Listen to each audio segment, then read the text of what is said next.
Hi everyone, आज हम आपको मल्टी टाइम फ्रेम एनालिसिस किस तरीके से करते हैं, जिसको आप ना टॉप डाउन एनालिसिस भी कहते हो। मैं प्राइस एक्शन के थ्रू और स्मार्ट मनी कॉन्सेप्ट्स का जो रियल मार्केट में काम करता है ना, उन सब को कंबाइन करके आपको बिना इंडिकेटर के इस तरीके से मल्टी टाइम फ्रेम एनालिसिस सिखाऊंगा ना, जो मंथली से लेकर 1 मिनट तक आप कैसे डिसाइड करोगे कि 1 मिनट में या 15 मिनट में मुझे बाई करना है या सेल करना है। ये आपको बड़े टाइम फ्रेम से डिसाइड करता हुआ 15 मिनट में और 1 मिनट में आना है। आप डायरेक्टली 15 मिनट में या 1 मिनट के ट्रेंड को देखोगे तो ये गलत हो जाएगा, बिकॉज हायर टाइम फ्रेम ज़्यादा पावरफुल होता है, वो लोअर टाइम फ्रेम के डायरेक्शन को बदल देता है। तो सबसे पहले हम शुरुआत करते हैं मंथली टाइम फ्रेम से। हम मंथली टाइम फ्रेम में सबसे पहले समझेंगे। फर्स्ट टाइम आए हो तो सब्सक्राइब कर लेना, कंटेंट बहुत यूजफुल होने वाला है, लाइक कर देना। सबसे पहले आप मंथली टाइम फ्रेम के स्ट्रक्चर को समझो।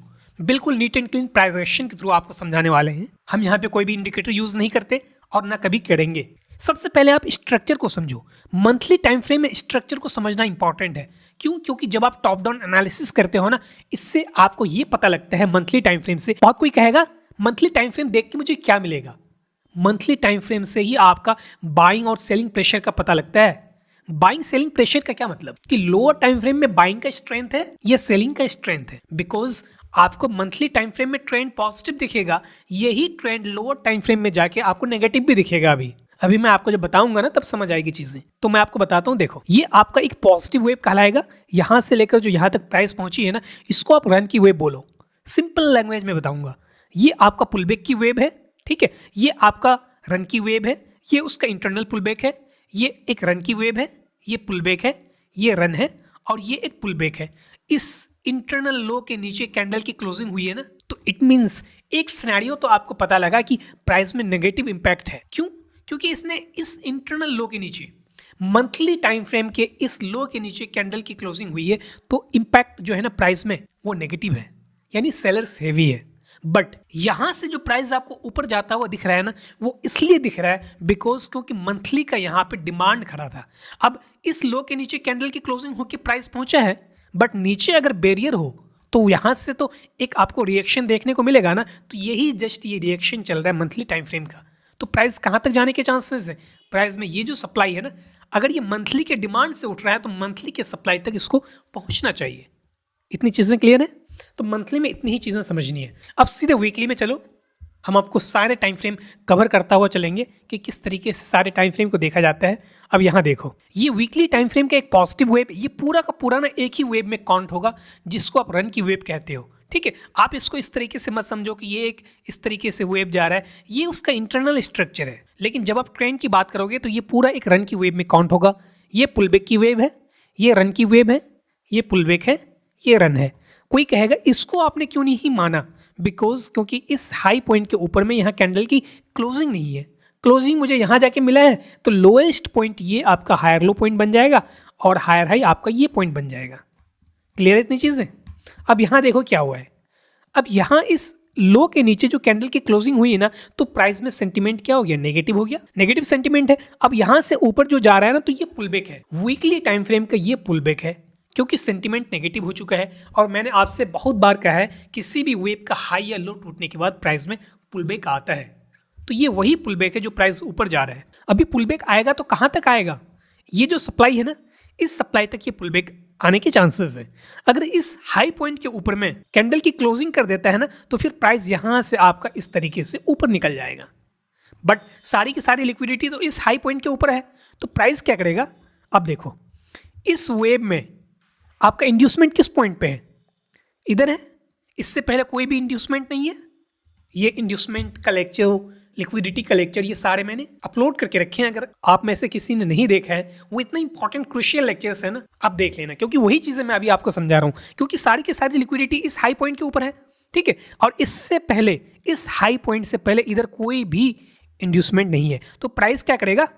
यहाँ से ऊपर जाएगा, या तो इस तरीके से लिक्विडिटी स्वीप करे, अदरवाइज प्राइस क्या करेगा? फिर यहाँ से ऊपर जाएगा, इस हाई पॉइंट के ऊपर में लिक्विडिटी स्वीप करेगा। बिकॉज क्योंकि इसी हाई के ऊपर में सारी की सारी लिक्विडिटी है।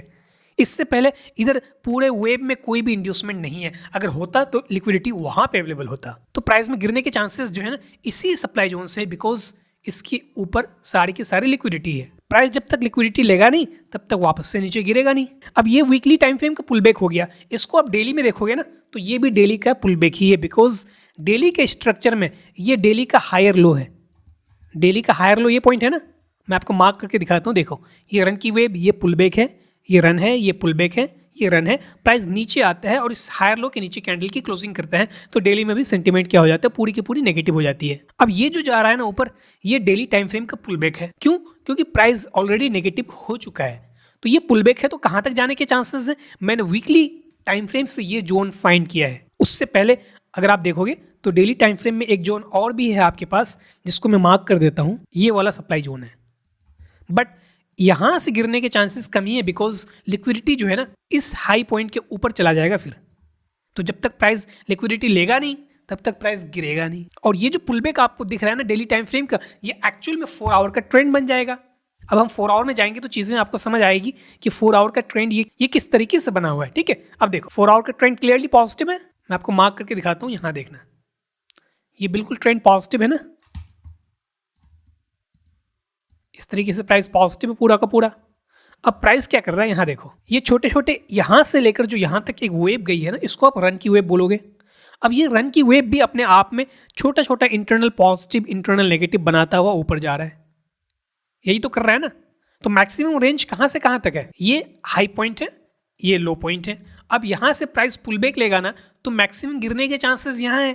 अगर इसके नीचे कैंडल की क्लोजिंग हो जाएगी तो प्राइस फिर आपको नीचे आ जाएगा, लेकिन अभी तो पूरा का पूरा ऊपर जाने के चांसेस है ना, बिकॉज गिरने के लेवल कहां से हैं, यहां से, यहां से। तो यहां तो अभी स्पेस है ना जाने का ऊपर, क्योंकि जो मैंने रेक्टेंगल मार्क किया है यहां से लेकर अभी काफी ऊपर है। तो अब अगर प्राइस नीचे आता है तो आपका पीओआई कौन सा पॉइंट बनेगा, ये आपका इंपॉर्टेंट पीओआई लेवल बनेगा, जिसको मैं मार्क कर लेता हूं। ठीक है, अब जब 4 आवर पॉजिटिव है तो ऑब्वियसली बात है 15 मिनट तो पॉजिटिव होगा ना। तो 15 मिनट में हम मेन पीओआईज को रिफाइन करेंगे और वहां से अपना एंट्री प्लान करेंगे, जो मैंने एंट्रीज के लेक्चर्स ऑलरेडी आपके लिए अपलोड करके रखे हैं। अगर आपने देखी है तो आपको पता होगा कि किस तरीके से एंट्री अपना प्लान करना पड़ता है। 6 अलग अलग प्लेलिस्ट में एंट्रीज अवेलेबल है, कोई कैंडलस्टिक के बेसिस पे है, कोई फॉल ऑफ के बेसिस पे है, कोई वॉल्यूम टेस्टिंग के बेसिस पे है, कोई रिवर्सल के बेसिस पे। सारे एंट्रीज प्रैक्टिकल है, इनके अलावा मार्केट में कोई एंट्रीज बनता ही नहीं है। तो अब हम 4 आवर से 15 मिनट में शिफ्ट होते हैं। अब देखना, मैंने ये लेवल आपको मार्क करके दिया ना, इस लेवल को अगर आप रिफाइन करोगे ना तो कई सारे लेवल्स बनेंगे। एक आपका बॉटम का लेवल तो ये बनेगा, ये आपका बॉटम का लेवल है। सेकंड लेवल आपके ये भी हैं,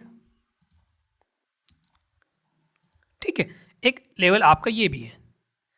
ये 3 ऐसे इंपॉर्टेंट लेवल्स है जहां से आपको ट्रेड मिलने के चांसेस हैं अपसाइड के लिए। क्यों? क्योंकि प्राइस पॉजिटिव है लोअर टाइम फ्रेम में। हमने तो 3 लेवल्स आपको मार्क कर दिए ना, ये 3 लेवल है। बट प्राइस जो गिर रहा है ना, ये किस तरीके से गिर रहा है, प्राइस के गिरने का आप स्ट्रक्चर को देखो, प्राइस इस तरीके से गिर रहा है। इस हाई पॉइंट के ऊपर में क्या इसने कैंडल की क्लोजिंग कर दी है, ये ग्रीन कैंडल की क्लोजिंग है। तो अब ये जो लोएस्ट पॉइंट होगा ना, यही लोएस्ट पॉइंट को प्राइस अब डिफेंड करेगा। तो मैं इसी के अराउंड पीओआई अपना फाइंड करता हूँ। एक आपका पीओआई ये है और एक बॉटम का पीओआई आपका ये है, ठीक है, ये 2 पीओआई है। अब यहां से प्राइस तो स्ट्रेट गिर गया है ना, पूरा इस तरीके से पूरा स्ट्रेट गिर गया है। इधर तो पूरी की पूरी स्ट्रेट फॉल है ना, कोई भी इंड्यूसमेंट है नहीं इस वेव में। अगर इंड्यूसमेंट होता तो मैं यहां से या यहां से उठने के चांसेस देखता, लेकिन प्राइस क्या करेगा, इस हाई के ऊपर में कैंडल की क्लोजिंग करी है तो प्राइस इसको ब्रेक करके यहां से फिर उठने के इसके लेवल्स बन जाएंगे। तो आपको देखना है क्या यहां से मुझे एंट्री का पैटर्न कंफर्म कर रहा है। अगर एंट्री का पैटर्न यहाँ पे कंफर्म होता है तो आप अपना बाइंग साइड का ट्रेड प्लान कर सकते हो। अगर प्राइस इस लेवल को ब्रेक करता है ना, तो मैंने 3 लेवल्स ऐसे मार्क करके दिए हैं, ये फर्स्ट है, ये सेकंड है, ये थर्ड है। ये तीनों लेवल्स इसलिए स्ट्रॉन्ग है क्योंकि इसमें बड़े टाइम फ्रेम का सपोर्ट है।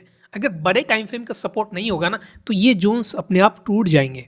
तो इतने सिंपल तरीके से मंथली टाइम फ्रेम से वीकली होता हुआ, डेली होता हुआ 4 आवर 15 मिनट में आप मल्टी टाइम फ्रेम एनालिसिस जब आप करते हो ना, तब आपको ये पता लगता है कि मुझे 15 मिनट में किस लेवल से बाई करना चाहिए, यहाँ से यहाँ से यहाँ से या यहाँ से।